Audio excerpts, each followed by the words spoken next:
વિવિધ વિકાસના કાર્યોના લોકાર્પણ અને ખાતમુહૂર્ત કર્યા છે અને સવારના કાર્યક્રમમાં આપણા ગુજરાતના મુખ્યમંત્રી શ્રી ભૂપેન્દ્રભાઈ પટેલ પણ જોડાયા હતા.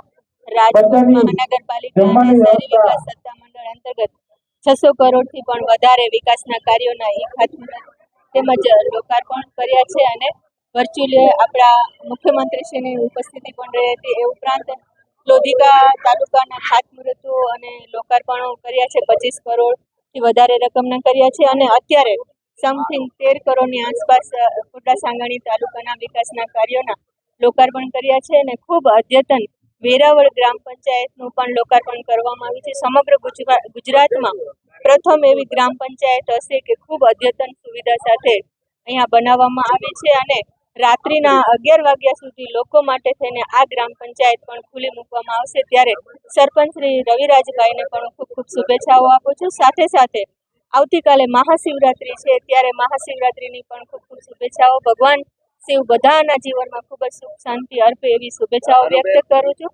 સાથે સાથે આવતીકાલે વુમન્સ ડે છે, તો વુમન્સ ડેની પણ બધાને ખૂબ ખૂબ શુભેચ્છાઓ. અને આજે પરસોત્તમભાઈ રૂપાલા પણ અહીંયા ઉપસ્થિત રહેવાના હતા, પરંતુ એમના અન્ય કાર્યક્રમના હિસાબે આપણા ઉમેદવાર પરસોત્તમભાઈ રૂપાલા સાહેબ અહીંયા ઉપસ્થિત રહી શક્યા નથી. ત્યારે તેઓને પણ બધા વતી અહીંયા લોકોએ પણ એમને ખૂબ શુભેચ્છાઓ આપી છે અને ખૂબ જંગી બહુમતીથી એ અહીંથી ચૂંટાવાના છે. લોકાર્પણ કાર્યક્રમમાં પધારેલા માનવતા મહેમાનો, એનો આભાર વ્યક્ત કરતા પહેલા થોડીક મારે ગ્રામ પંચાયત વિશે વાત એમને કરવી છે. વેરાવળ ગ્રામ પંચાયત ના લગતા કામો માટે અહીંયા મજૂર વર્ગ જાજો હોય છે. તેના હિસાબે સાંજના સમયે કારખાનાથી છૂટી ફેક્ટરીથી કામ કરીને લોકો પાછા આવતા હોય. આખો દિવસ એને પંચાયતના કામ માટે આખો દિવસ પાડવો પડે, એનું રોજ પાડવું પડે અને બુધવારના દિવસે એમને કંઈક ને કંઈક પ્રસંગોપાત ક્યાંય બહાર જવાનું હોય ત્યારે આ લોકોના પંચાયતના કામ પૂર્ણ થતા નથી.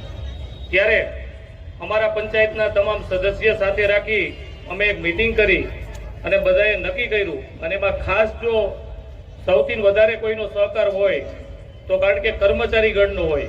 કારણ કે અમે તો કહીએ કે ભાઈ આને રાત્રિ ગ્રામ પંચાયત બનાવી દો, 11 વાગ્યા સુધી ખુલ્લી રાખો, પણ જો કર્મચારી ખૂબ ખૂબ ધન્યવાદ.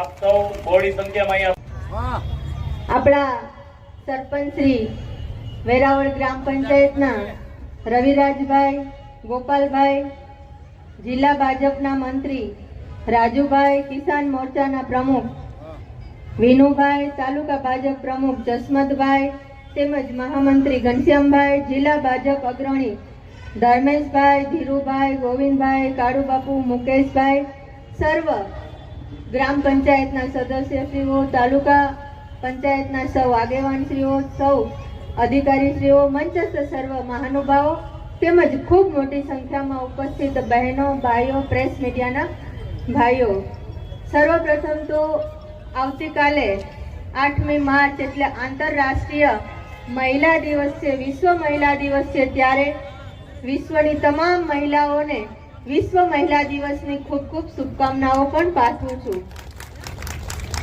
સાથે સાથે ઈશ્વર તેમના જીવનમાં ખૂબ જ સુખ શાંતિ અને સમૃદ્ધિ અર્પે એવી શુભેચ્છાઓ પણ વ્યક્ત કરું છું.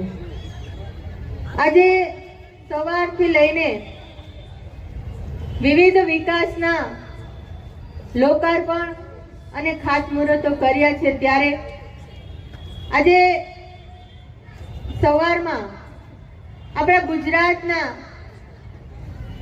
મુખ્યમંત્રી શ્રી ભૂપેન્દ્રભાઈ પટેલની વર્ચ્યુઅલી ઉપસ્થિતિમાં રાજકોટમાં લગભગ 600 કરોડના વિકાસના કાર્ય ખાતમુહૂર્તો અને લોકાર્પણ કર્યા છે. સાથે સાથે અત્યારે હું લોધિકા તાલુકામાંથી આવી. લોધિકા તાલુકામાં પણ 25 કરોડથી પણ વધારે વિકાસના કાર્યના ખાતમુહૂર્ત અને લોકાર્પણ કર્યા છે. અને આજે અહીંયા કોટડા સાંગાણીમાં લગભગ તાલુકાના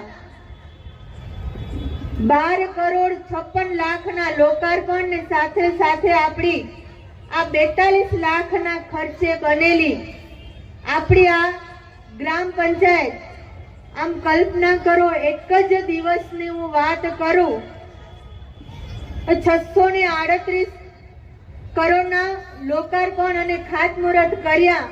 અને હમણાં જ હું જ્યારે અહીંયા આવતી હતી ત્યારે રાજકોટમાં